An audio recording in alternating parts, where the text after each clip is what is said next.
The eternals volume 3 के last episode में हमने देखा था कि मार्क करी जो अपनी ये सारी स्टोरी आके सुनाता है स्प्राइट को, जिसको अकारिस ने कहा था कि ये भी हम में से एक है और उसको समझ में नहीं आ रहा था कि अब वो करे तो क्या करे। और दूसरी तरफ हम देखते हैं कि टोनी स्टार्क यहाँ पे पहुंचता है उस पार्टी के अंदर जब वहाँ पे वो हादसा हुआ था, और उसके मुताबिक सर्सी जो है वो एवेंजर्स का हिस्सा रह चुकी है। लेकिन सर्सी को ये सारी बातें समझ में नहीं आ रही होती कि आखिर ऐसा पॉसिबल है तो कैसे, क्योंकि उसके पास तो कोई सुपर पावर भी नहीं है। और दूसरी तरफ जब टोनी स्टार्क चेक करता है फाइल्स एवेंजर्स की तो उसके अंदर सर्सी का कोई नामो निशान नहीं होता। तो ये बात टोनी स्टार्क को थोड़ी तंग करना शुरू कर देती है। और वहीं पे हम देखते हैं कि थीना एलियट जो कि एक साइंटिस्ट होती है स्टार्क इंडस्ट्रीज के अंदर, और वह वैसे एक इटर्नल है, उसको लोग कैद कर लेते हैं। तो वो वहाँ से किसी ना किसी तरह गार्ड से निमटती है और टोनी स्टार्क को कॉल करके मदद के लिए बुलाती है और वो वहाँ से अपने घर चले जाती है। लेकिन हम तभी लास्ट में देखते हैं कि अंटार्कटिका के अंदर एक अजीब व गरीब चैम्बर बना होता है जिसके अंदर देखते ही देखते कहीं ना कहीं से एक बॉडी आ जाती है जिसमें लिखा होता है अकारिस कंप्लीट, प्रिपेयर फॉर रीएक्टिवेशन। अब आगे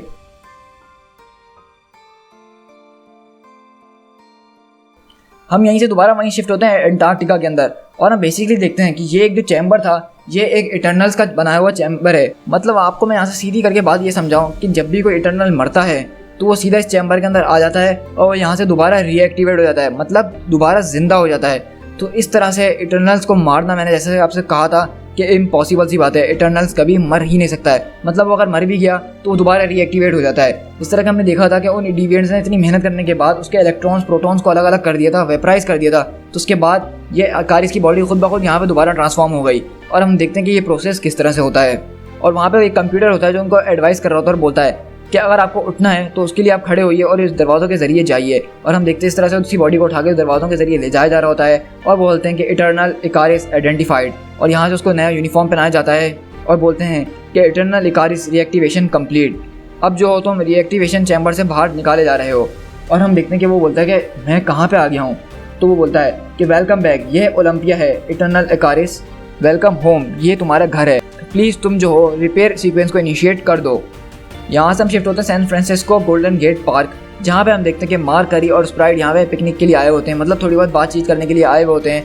तो मार्क करी बोलता है कि आई गेस स्प्राइट तुमने मुझसे कहा था कि तुम मेरे सवालों के जवाब दोगे, इसलिए मैं तुम्हारे साथ यहाँ पे आया हूँ। तो स्प्राइट बोलता है कि हाँ बिल्कुल, मैंने जो आपसे प्रॉमिस करा था वो मैं पूरा ज़रूर करूँगा। वहाँ पर चलिए, वो जो ब्लैक रॉक दिख रही है। और यहाँ से हम शिफ्ट होते हैं वॉर्जोकियन नेशनल एयरपोर्ट के ऊपर, जहाँ पर ड्रू उतरता है। लेकिन वहाँ पे सारे सोल्जर्स उसका इंतजार कर रहे होते हैं क्योंकि उसने जो गद्दारी करी है उसके लिए उसको प्राइवेट में बुलाया जा रहा होता है। लेकिन हम देखते हैं जब ड्रू उस कमरे में जाके प्राइवेटली बात करता है वहाँ के सीनियर से, तो वहाँ से सब लोग उसको छोड़ देते हैं। तो ड्रू बोलता है कि पार्टी हेडक्वार्टर्स, अब मेरे ख्याल से मेरे पास एक कंट्री है जिसको मुझे टेक ओवर करना है। मतलब उसने यहाँ के सारे लोगों को हिप्नोटाइज करके अपनी साइड कर लिया होता है और वो एक पूरी की पूरी कंट्री के ऊपर अपना कब्जा करना चाह रहा है। तो वहीं पे स्प्राइट जो है बेसिकली मार्क करी से बातें करना शुरू करता है और बोलता है कि मिस्टर करी, आपको इस बारे में अपसेट नहीं होना चाहिए क्योंकि सर्सी ने आपका दिल पहली बार नहीं तोड़ा है, वो ऐसा बहुत बार आपके साथ कर चुकी है। तो मार्क बोलता है कि क्या, तुम क्या कह रहे हो? तो वो बोलता है कि हाँ बिल्कुल, सर्सी आपके साथ पहले भी ऐसा कुछ कर चुकी है। तो बोलता है कि तुम बहुत पहले सिर्फ एक आइटम माना जाते थे, मतलब बहुत साल पहले की बात है, लेकिन तब ज़्यूरस ने तुम लोगों को रोम भेजा और तुम लोग वहाँ पे कपल्स के तौर पर रहते थे कुछ हज़ारों सालों के लिए। तुम देख रहे हो, मतलब ये सिर्फ सर्सी है जो कि तुम्हारे साथ इस तरह से कर सकती है। और यहाँ से न्यूयॉर्क सिटी के अंदर शिफ्ट होते हैं जहाँ पर सर्सी छत के ऊपर बैठी होती है और यही सोच रही होती है कि ये सच हो ही नहीं सकता है, मतलब इसमें से कुछ सच हो ही नहीं सकता है। अगर मेरे पास सुपर पावर्स होती तो मैं इस मैजिक से इस पुसी कैट को जो है एक ड्रैगन के अंदर ट्रांसफॉर्म कर दी थी सिर्फ एक उंगली के इशारे पे। लेकिन वो जैसी ये बात बोलती है वो पुसी कैट सच में एक ड्रैगन के अंदर ट्रांसफॉर्म हो जाती है और सर्सी की आंखें बिल्कुल खुली की खुली रह जाती हैं। तो वहाँ पे मार्क करी बोलता है, तो ये बात सच है कि हम लोग सच में इटर्नल्स हैं? तो बोलता है कि नहीं, मैं जो हूँ एक ह्यूमन किड हूँ, normal 11 year old human kid, लेकिन नेक्स्ट बर्थडे पे मैं जो हूँ 12 को हो जाऊँगा। लेकिन तुम हो सकता है ह्यूमन हो या फिर हो सकता है कि तुम इटर्नल भी हो, लेकिन इसको फाइंड आउट करने का सिर्फ एक ईजी तरीका हमारे पास है, उस रॉक को टच करो, वो जो तुम्हें काली रॉक दिख रही है। तो मार्क बोलता है कि क्या, इसका क्या मतलब है? तो स्प्राइट बोलता है कि बस मैं तुमसे जो कह रहा हूँ वो करो ना, तुम उस रॉक को छू के तो देखो। तो मार्क बोलता है कि क्या मतलब, इस तरह से? और हम देखते हैं कि जैसे वो उस ब्लैक रॉक को छूता है एक ज़मीन के अंदर से एक जगह खुल जाती है और वो लोग उसके अंदर जाना शुरू हो जाते हैं। और स्प्राइट बोलता है कि वो देखा, इसका मतलब तुम एक इटर्नल हो, अब संभल के बैठो। तो मार्क बोलता है कि मुझे लग रहा है कि तुम्हें इस बारे में पता है कि हम लोग यहाँ पे क्या कर रहे हैं और क्या होने वाला है, लेकिन मेरी क्यूरियोसिटी इतनी ज़्यादा बढ़ चुकी है कि मुझे तुमसे ये सवाल पूछना ही पड़ेगा, क्या हारिस ने जो मुझसे बातें करी थी उसमें से कितनी ट्रू हो सकती हैं? तो स्प्राइट बोलता है कि उसमें से ज़्यादातर सारी चीज़ें ट्रू हैं, लेकिन जो उसने कुछ डिटेल्स बताई हैं वो गलत हैं। बोलता है कि उसने जैसे कि तुम्हें बताया कि 3 सेलेस्टियल होस्ट दुनिया के ऊपर आए थे, लेकिन वो सच नहीं है, जबकि अर्थ के ऊपर 4 बार सेलेस्टियल्स आए हैं और उनको होर्ड्स नहीं होस्ट कहा जाता है। लेकिन इन सब के अलावा उसने जो कुछ भी तुमसे कहा वो प्रीटी मच सही था। और मुझे लगता है कि अब वो जहाँ कहीं भी किसी भी पैडेड सेल के अंदर है वो अपनी हालत जल्द से जल्द सही कर लेगा और वो बहुत ज़्यादा कंफर्ट में होगा। तो मार्क ये बोलता है कि तो इसका मतलब सच है कि तुम भी एक इटर्नल हो। तो बोलता है कि नहीं नहीं, मैंने तुमसे कहा ना कि मैं इटर्नल नहीं हूँ, मैं सिर्फ ह्यूमन किड हूँ, क्योंकि उस रॉक को मैंने कई बार छुआ है और उससे कुछ नहीं हुआ। उस रॉक को छूने वाला सिर्फ वही होना चाहिए था जो एक इटर्नल हो, वो एक रास्ता था यहाँ पे आने का। देखो, और तुमने उसको छुआ और वो रास्ता हमारे लिए खुल गया। अगर मैं उसको छूता तो उससे कुछ नहीं बदलने वाला था, लेकिन अब जैसा कि तुम उसको छू चुके हो तो ये रास्ता कुछ देर तक सबके लिए काम करने वाला है। और बोलता है कि ये हमारे सामने एक जो बहुत बड़ा बैरियर नज़र आ रहा है, हमें इसके आर पार जाना है, तुम्हें बस जल्दी से स्पीड में भागना है और उसको ज़ोर से हिट करना है, उसके ज़रिए ये रास्ता खुल जाएगा। तो बोलता है कि ये बहुत ज़्यादा वियर्ड है, मुझे समझ में नहीं आ रहा तुम क्या कह रहे हो। तो वहीं पर हम देखते हैं स्प्राइट उस चीज़ को धक्का लगाता है और बोलता है कि ये देखो, मेरे छूने से कुछ भी नहीं होगा क्योंकि मैं एक इटर्नल नहीं हूँ। तो वहीं पर मार्क बोलता है कि ठीक है, बस मुझे इसको छूना है और कुछ नहीं करना। और हम देखते हैं कि मक्कारी जो है उसकी तरफ भागता हुआ जाता है और उसको टच करता है, लेकिन वहीं पर जब जैसे उसको वो टच करता है उसके ऊपर एक अजीबोगरीब एनर्जी आना शुरू हो जाती है और वो वहाँ पे एक तरह से हैंग हो जाता है और बैठ जाता है। तो स्प्राइट बोलता है कि देखा लूज़र, तुम सिर्फ यही कर सकते हो, तुम आखिरकार कितने डम हो। तो अब मैं तुम्हें बताता चलूँ कि जैसा कि तुम एक इटर्नल हो तो इस वक्त तुम्हें हार्ड वायर्ड कर दिया गया है, क्योंकि तुम जो हो बेसिकली एक इटर्नल को ना अटैक कर सकते हो ना ही उसको हार्म पहुंचा सकते हो, और अगर तुमने ऐसा करने की कोशिश करी तो तुम शट डाउन हो जाओगे, और इस वक्त तुम्हारे साथ वही हो रहा है। तो मतलब हम बेसिकली देखते हैं कि वो जो पहले डिवेंट जिस इटर्नल की पूजा कर रहे थे, जो कि इस अर्थ के अंदर कहीं ना कहीं छुपा हुआ है, जिसको उनको आज़ाद कराना है, यही वो इटर्नल है जिसको यहाँ पे छुपाया गया है। और ये स्प्राइट जो बच्चा है, हमें नहीं पता ये कौन है, लेकिन इसको ये सारी बातें पता थी और ये खुद तो एक इटर्नल नहीं था, लेकिन इसने मार्क करी का इस्तेमाल करा यहाँ पे पहुँचने के लिए और उसके ज़रिए इस इटर्नल को जगाने के लिए, क्योंकि मार्क करी ने इसके ऊपर अटैक करने की कोशिश करी तो उसकी इटर्नल पावर से थोड़ी देर के लिए छीन ली गई हैं और उसको वहाँ पे हैंग कर दिया गया है, क्योंकि सेलेस्टियल्स ने ही उसको बनाया है और वो सेलेस्टियल्स के ऊपर अटैक नहीं कर सकता है। सबसे बड़ा ड्रॉबैक इटर्नल्स का यही है कि कभी सेलेस्टियल्स उनके खिलाफ खड़े हो जाएं तो वो कुछ भी नहीं कर सकते हैं। और वहीं पे स्प्राइट बोलता है कि अब तुम्हारे साथ यही हो रहा है मार्की बॉय, अब तुम्हें जो है उसने शट डाउन कर दिया है। वो मैं तो बहुत ज़्यादा स्मार्ट हूँ, ये स्मार्टनेस कभी ना कभी मुझे खुद ही डरा देती है। और वहीं पर हम देखते हैं ओलंपिया के अंदर अकारिस जो होता है उसको कुछ समझ में नहीं आ रहा होता है और कंप्यूटर उससे मुस्तकिल यही कह रहा होता है कि प्लीज़ इनिशिएट रिपेयर सीक्वेंस, लेकिन बोल रहा होता है कि मुझे नहीं पता कि तुम क्या कह रहे हो और ये सब कैसे करना है, मुझे कुछ समझ में नहीं आ रहा है, मैं कौन हूँ, मैं कहाँ पे हूँ, आखिरकार तुम हो कौन। लेकिन हम वहीं पे देखते हैं कि कंप्यूटर खुद ब खुद एक रिपेयर सीक्वेंस इनिशिएट कर देता है और बोलता है कि प्लीज़ इसको टच करो अगर तुम्हें अपने आप को रिफॉर्म या रीबिल्ड करना है। तो अकारिस बोलता है कि क्या मतलब रिफॉर्म रीबिल्ड, मैं कोई मशीन थोड़ी ना हूँ। लेकिन हम तभी देखते हैं कि वहाँ पे एक पानी टाइप की चीज़ होती है और जैसे ही अकारिस उसके अंदर हाथ डालता है उसको सारी मेमोरीज, उसकी सारी पावर्स अनलॉक्ड हो जाती हैं जो कि उसकी पहले हुआ करती थी। और वो बोलता है कि मैं हूँ अकारिस ऑफ इटर्नल्स, मैं इस ह्यूमैनिटी से भी ज़्यादा ओल्डर हूँ, मुझे बनाया गया था इस अर्थ को प्रोटेक्ट करने के लिए, इसके ऊपर चलने वाली हर चीज़ को प्रोटेक्ट करने के लिए।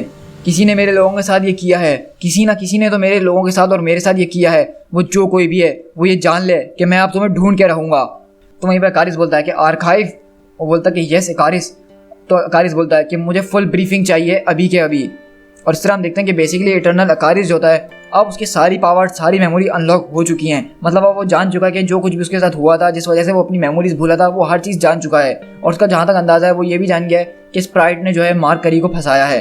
तो वहीं पर वो मार्क करी के पास आके बोलता है कि मेरे अंदर बहुत ज़्यादा क्यूरियोसिटी है, क्योंकि मैं एक सिर्फ बच्चा ही तो हूँ, लेकिन बड़े होते हैं कभी भी इस तरह से अनजान जगहों पर नहीं जाते हैं, वो कभी किसी होल के अंदर नहीं जाते हैं, पता लगाने की कोशिश करते हैं। लेकिन मैं तो सिर्फ एक बच्चा हूँ, मेरे अंदर ये क्यूरियोसिटी है कि मैं कहीं ना कहीं घुसूँ, नई नई जगह तलाश करूँ। लेकिन क्या तुम ये बात जानना चाहते हो कि मैं कब से 11 साल का हूँ? लेकिन मज़े की बात यह है कि मैं पिछले 1 मिलियन ईयर से ही सिर्फ 11 साल का हूँ और मैं तब से जो हूँ बहुत सारे होल्स के अंदर घुस चुका हूँ।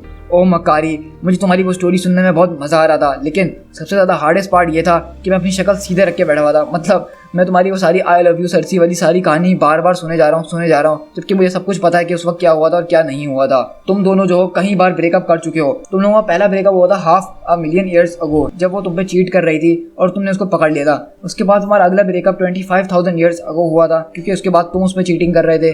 और उसके बाद तुम्हारा तीसरा ब्रेकअप हुआ था 1600 ईयर्स अगो, जब तुम दोनों एक दूसरे से बोर हो गए थे और तुम दोनों के कवास करने के लिए कुछ था नहीं। हाँ, तो मतलब हम देख सकते हैं कि यहाँ से ये लोग कितने टाइम से जिंदा हैं और ये लोग की पूरी हिस्ट्री जो है स्प्राइट को याद है। और उस वक्त जो है सरसी तुमसे नाराज़ होकर दूर चले गई थी, तो तब मुझे इस चीज़ की ऑफर करी गई थी कि मैं उसको जाके वापसी लेकर आऊँ। और हम देखते हैं कि वहाँ पे इटर्नल जूरस उसको ऑर्डर देता है कि स्प्राइट तुम सिर्फ एक बच्चे हो, तुम जाओ और उसको जाके वापसी लेकर आ जाओ। और बोलता है कि ऑफ कोर्स मैं वहाँ पे गया उसके पास, लेकिन तब तक वो बहुत सारे लोगों के साथ सेक्सुअल रिलेशनशिप बना चुकी थी और अब तक जितने भी मेल इटर्नल्स थे वो सबके साथ रिलेशन रख चुकी थी, ऑल 60 ऑफ देम। लेकिन मेरे साथ नहीं, क्योंकि मैं सिर्फ एक बच्चा था, मैं सिर्फ एक 11 साल का बच्चा था। और मेरी सबसे बुरी बात यही थी कि मैं इतने साल जिंदा रह गया, लेकिन मैं तब भी सिर्फ एक 11 साल का बच्चा ही रहा। मैं विश करता हूँ कि तुम्हारी मेमोरीज तुम्हारे पास वापसी आ जाए मक्कारी। क्योंकि तुम्हारी मेमोरीज वापसी आएंगी तभी तुम्हें ये पता चल पाएगा कि मैं कितना ज़्यादा क्लेवर था शुरू से ही। चलो उस बारे में बात करते कि मैं मिलियन ईयर से 11 ईयर्स का कैसे हूँ। तुम सबको अपनी नज़रों के सामने बड़ा होते हुए देखना मुझे बहुत ज़्यादा अजीब लग रहा था। मतलब सब लोग बड़े हो रहे थे, अपने अपने आगे निकल रहे थे, लेकिन मुझे समझ में नहीं आया कि किस सेलेस्टियल के बच्चे ने मुझे एक ऐसा बना दिया कि मैं 11 साल से ज़्यादा बड़ा हो ही नहीं पा रहा था। सब लोग बड़े हो चुके थे लेकिन मैं बड़ा ही नहीं हो रहा था। मुझे पता नहीं किस सेलेस्टियल ने बनाया और ऐसा क्यों बनाया, ये मुझे समझ में नहीं आ रहा। मैं सिर्फ एक बच्चों का पीटर पैन बन के रह गया था कि लोगों के साथ जाके मजाक करूँ, उनको हंसाऊँ कुदाऊँ, लेकिन मैं उसके अलावा कुछ और कर भी नहीं सकता था। और वो बताता है कि ये जगह जो तुम देख रहे हो ये है प्रिजन ऑफ ड्रीमिंग सेलेस्टियल। मुझे नहीं पता कि उसने यहाँ पे क्या किया था, लेकिन जो कुछ भी उसने किया था वो उसी की वजह से यहाँ पे है।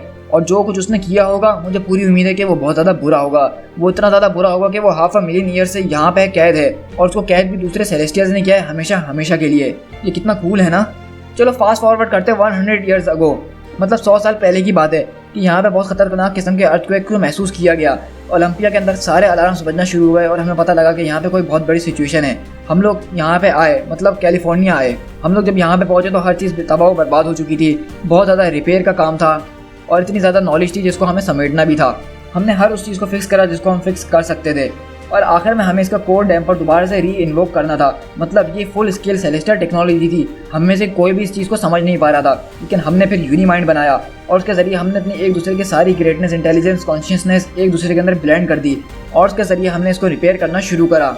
लेकिन उसी वक्त मुझे ये फील हो गया था कि ये ड्रीमिंग सेलेस्टियल का जो माइंड है ये एक अल्टीमेट पावर सोर्स है। मतलब इसके अंदर इतनी ज़्यादा पावर है जो कभी ना ख़त्म हो सकती है।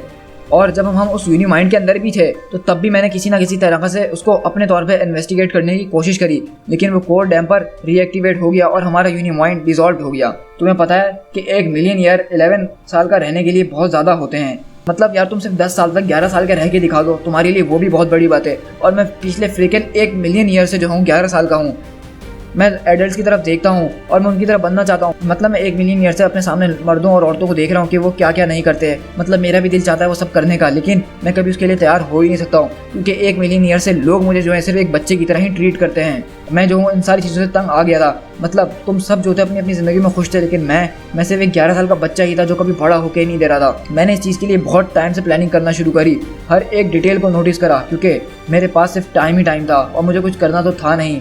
मेरे पास स्पीड नहीं थी तुम्हारी तरह, ना ही मेरे पास फ्लाइट थी इकारिस की तरह, ना ही मेरे पास ट्रांसम्यूटेशन थी सर्सी की तरह, लेकिन मेरे पास इल्यूजन थी। मैं जो था इल्यूजन्स क्रिएट कर सकता था। और तुम्हें पता है कि 100 सालों के अंदर तुम इतनी ज़्यादा इल्यूजन्स क्रिएट कर सकते हो कि तुम चाहो तो किसी की मेमोरीज को बदल सकते हो, किसी को सब कुछ भुलवा सकते हो और अपनी मर्जी से जो चाहे उसके दिमाग में डाल भी सकते हो।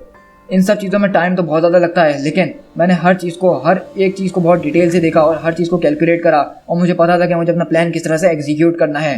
और जब मैंने अपना सारा प्लान वगैरह बना लिया तो मैं दोबारा रिएक्टिवेशन चैम्बर के अंदर आया और मैंने वहाँ पे जो है आके सबसे पहले मैंने जो है सूरज, जो कि हम में से सबसे ज़्यादा पावरफुल था, मैंने उसका काम करा और साथ साथ एजेक का भी, क्योंकि सिर्फ एक वही था जो कि सेलेस्टियल से बात कर सकता था। उसकी खास पावर यही थी और उनकी मैंने माइंड वॉश करके उनको यहाँ पे अपने साथ लेकर आ गया, क्योंकि इस चीज़ को मैं खुद से एक्टिवेट नहीं कर सकता था, क्योंकि मैं सिर्फ एक 11 साल का बच्चा था और इसको एक एडल्ट ही एक्टिवेट कर सकता था। इसलिए मैं सूरज और एजेक का माइंड वॉश करके अपने साथ यहाँ पे लेकर आया और इस एक्टिवेशन चैम्बर को उनके जरिए ही एक्टिवेट करवाया।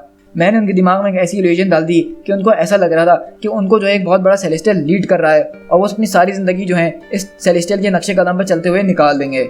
और बोलता कि मैं यहाँ पे उन दोनों को लेकर आया, लेकिन इस वक्त हमने एक यूनी माइंड बनाया, लेकिन उसकी खास बात ये थी कि इसमें से 2 लोग जो थे वो अनकॉन्शियस थे और इसके ज़रिए सेलेस्टियल टेक्नोलॉजी ने जो है मेरे इस यूनी माइंड की पावर्स को बहुत ज़्यादा एम्पलीफाइड कर दिया। मतलब जो कुछ भी मेरी पावर्स थी अब वो बहुत ज़्यादा पहले से एम्पलीफाइड हो चुकी थी और इसने मेरी पावर्स को इतना एम्पलीफाई कर दिया कि मैं जो चाहूँ इल्यूजन बना सकता था। मतलब अब उस इल्यूजन को मैं अपनी पावर्स को इतना ज़्यादा एम्पलीफाइड कर चुका था कि अब वो इल्यूजन जो है इस दुनिया के लिए रियलिटी बन गई थी। और जब मैंने अपना ये काम ख़त्म करा चीज़ें बहुत ज़्यादा बदल चुकी थी। अब जो थे इस दुनिया के अंदर कोई इटर्नल्स नहीं थे। मतलब वो थे तो सही, लेकिन उनको याद ही नहीं था कि वो इटर्नल हैं। अब वो अपने आप को एक इंसान ही मानते थे, नॉर्मल। मतलब इस दुनिया के अंदर अब और ऐसे 100 लोग आ गए थे जो कि अपने आप को नॉर्मल इंसान समझने लगे थे। अब लोगों को याद ही नहीं था कि इटर्नल्स नाम की कोई चीज़ भी है, क्योंकि खुद इटर्नल्स अपना वजूद भूल चुके थे और ऐसा मैंने किया था। मुझे पहले से पता था कि मुझे क्या चाहिए।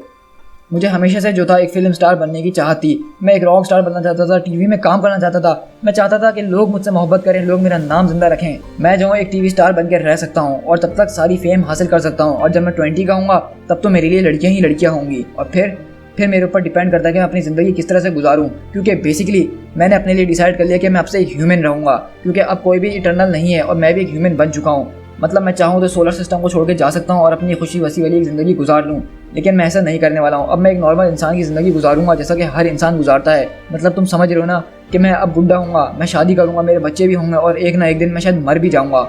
मतलब मकारी तुम्हें उस वक्त यहाँ पे होना चाहिए था। तुम देखते कि एक यूनी माइंड जिसको पावर एक ड्रीमिंग सेलेस्टियल कर रहा था, उससे मैं इतना सब कुछ कर सकता था। मैं चाहता तो समंदर का कलर रेड कर सकता था हमेशा के लिए, मैं चाहता तो स्नो का जो टेस्ट है वो चॉकलेट जैसा कर सकता था। लेकिन मैंने इस बारे में बहुत सोचा और इन द एंड मैं सिर्फ इसी स्टारडम के ऊपर सेटल हो गया कि अब मैं एक रियल की ज़िंदगी गुजारूंगा और एक इंसान बनूंगा, मतलब एक आदमी बनूंगा। तुम लोगों को मेरा शुक्र गुजार होना चाहिए मकारी कि मैंने तुम लोगों को ह्यूमैनिटी दी। मतलब मैंने तुम सबको ह्यूमैनिटी दी, तुम सबको मेरा शुक्र गुजार होना चाहिए, ना कि मुझ पर गुस्सा होना चाहिए। तो मतलब आप यहाँ से समझ गए होंगे कि ये सारी कहानी क्यों हो रही थी। मतलब सारे इटर्नल्स क्यों भूल चुके थे कि वो इटर्नल्स हैं और सिर्फ अकारिस को हल्का फुल्का सा याद था। तो इसलिए जो था स्प्राइट ने इन सारे लोगों को ये भुलवा दिया कि वो इटर्नल्स नाम की कोई चीज़ भी थी, ड्रीमिंग सेलेस्टियल का इस्तेमाल करके, जो कि इस अर्थ के अंदर ही इम्प्रेजेंट हुआ है। लेकिन अभी के लिए जैसे कि स्पाइड ने मक्कारी को ये सारी बातें बता दी हैं और हमें पता है कि अकारिस की सारी मेमोरीज वापसी आ गई हैं, तो इसी तरह जो है बाकी दूसरे इटर्नल जो है उनकी मेमोरीज भी अब वापसी आना शुरू हो गई हैं। और इस तरह से हम देखते हैं कि थीना एलियॉट अपने घर में बैठ के सो रही होती है, लेकिन उसके ख्वाब में उसको यही नज़र आ रहा होता है कि किस तरह से वो एक बहुत ज़बरदस्त किस्म की वॉरियर है और उसके सामने हज़ारों करोड़ों डिविएंट्स हैं जिनसे वो अकेले लड़ रही है। और वो बता रही है कि किस तरह से वो इतने सारे डिवेंट से बगैर किसी चीज़ के, बगैर थके लड़ रही है, क्योंकि अगर तुम्हें कोई मार ना सके तो तुम्हारे पास बहुत सारी स्ट्रेटजीज होती हैं जिनको तुम फॉलो कर सकते हो। लेकिन अचानक उसकी आंख खुलती है और उसका बच्चा डरा हुआ होता है, तो बोलती है कि बेटा डरो नहीं, ये सिर्फ एक बुरा ख्वाब था, मुझे माफ़ कर देना। लेकिन हम देखते हैं कि उस वक्त थीना जो होती है वो अपने इटर्नल वाले रूप में आ जाती है, मतलब उसकी भी इटर्नल पावर जो है अब अनलॉक हो चुकी हैं। और हम देखते हैं कि उसको बाहर से आवाज़ आती है और जब वो बाहर जाके देखती है तो वहाँ पे अकारिस खड़ा हुआ होता है। मतलब वो हवा के अंदर इस तरह से खड़ा हुआ होता है कि वो ज़रा सा हिल भी नहीं रहा होता। मतलब उसकी फ्लाइट एबिलिटीज़ जो हैं बहुत ज़्यादा ज़बरदस्त हैं और यही बात थीना हमें बता रही होती है और बोलती है उसको देख के कहीं से नहीं लग रहा था कि वो ह्यूमन है, वो ह्यूमन से कुछ ज़्यादा ही लग रहा था। और वहीं पर अकारिस पूछता है कि थीना क्या तुम जानती हो मैं कौन हूँ? और जैसे ही मैंने उससे ये बात पूछी वो जान चुकी थी मैं कौन हूँ और हमें अब जाना होगा यहाँ से। तो थीना बोलती है कि अकारिस अब हमें कहाँ जाना होगा? तो अकारिस बोलता है कि वो लोग ड्रीमिंग सेलेस्टियल को जगाने की कोशिश कर रहे हैं थीना, और हमें इस दुनिया को बचाना होगा। To be continued.